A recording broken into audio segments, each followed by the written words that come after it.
Bonjour tout le monde, bienvenue dans ce petit vidéo. Cette semaine, on va analyser ensemble une matière première, ça va être le blé, à la demande d'une personne qui me l'a demandé en commentaire sur ma chaîne YouTube.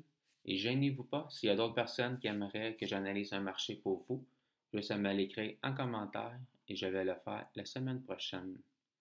Ensuite, je vous partage un de mes threads que j'ai clôturé cette semaine sur une obligation américaine.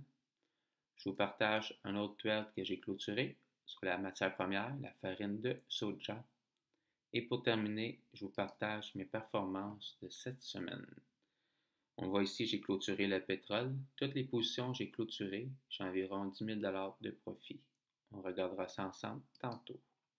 On commence immédiatement. Ici, on voit que c'est le blé sur l'intervalle de temps semaine.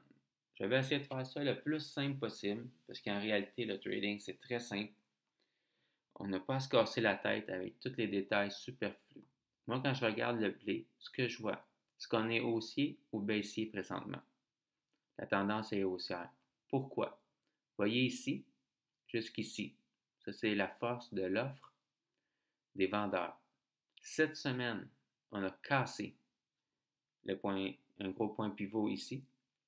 En cassant ça ici, la tendance est redevenue haussière.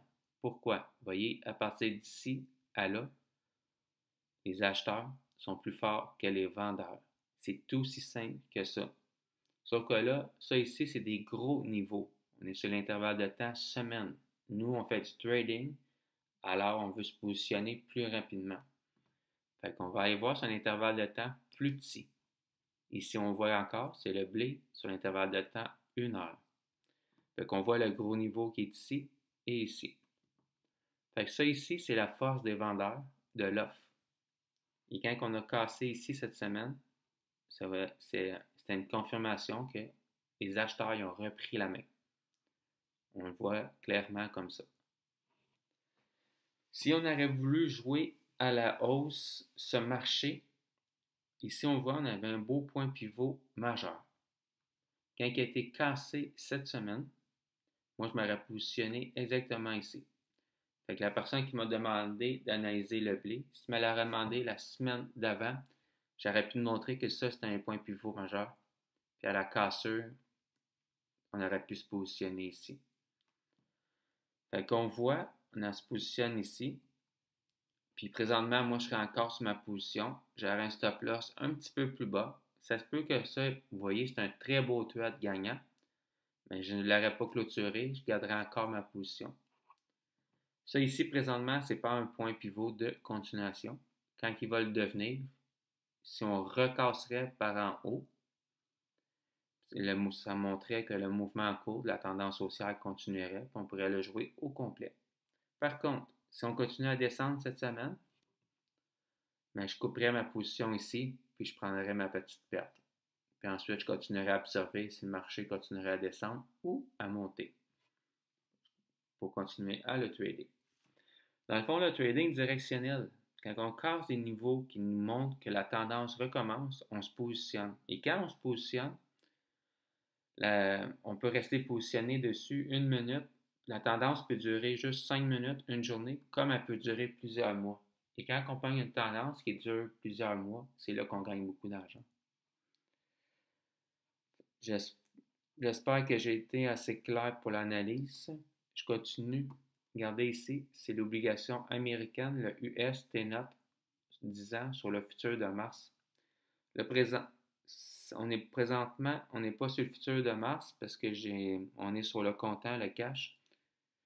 J'ai fait une réplique de ce que j'avais, parce que ma position est clôturée.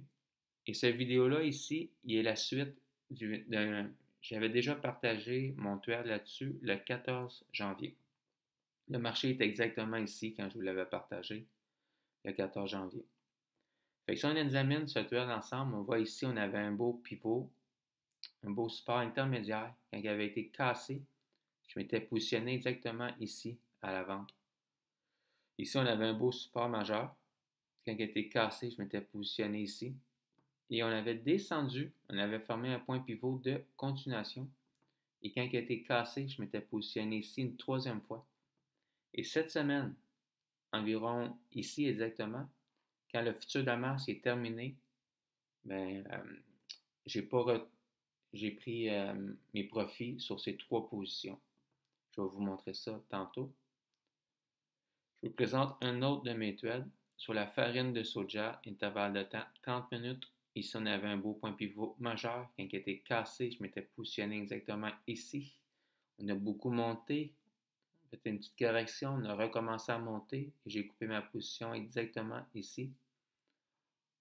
Et malheureusement, j'ai pas l'image pour vous présenter mon trade sur le pétrole. Mais si vous voulez voir les deux autres, mes vrais positionnements, vous pouvez aller voir la vidéo du 21 janvier et la vidéo du 18 février.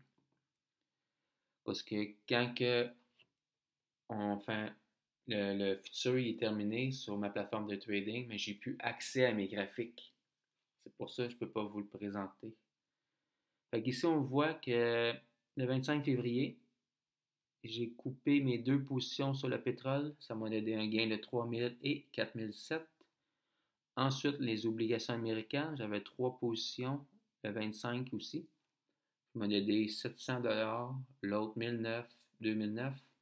Et sur la farine de soja, un petit trade m'a donné 920 C'est ce qu'il y en est pour cette semaine. Je vous dis un gros merci à tout le monde et je vous souhaite une très belle semaine.